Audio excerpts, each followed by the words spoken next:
All right, crew, here's another essential. Looking forward to making this aioli with you. It's a smoked tomato aioli. Aioli's super versatile. I love it for sauces, for meats, for fish, pretty much anything. Let's get to it.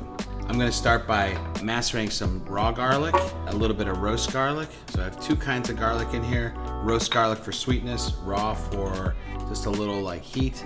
Some lemon juice, 2 yolks, our smoked tomatoes, pinch of salt, and we'll just get these working.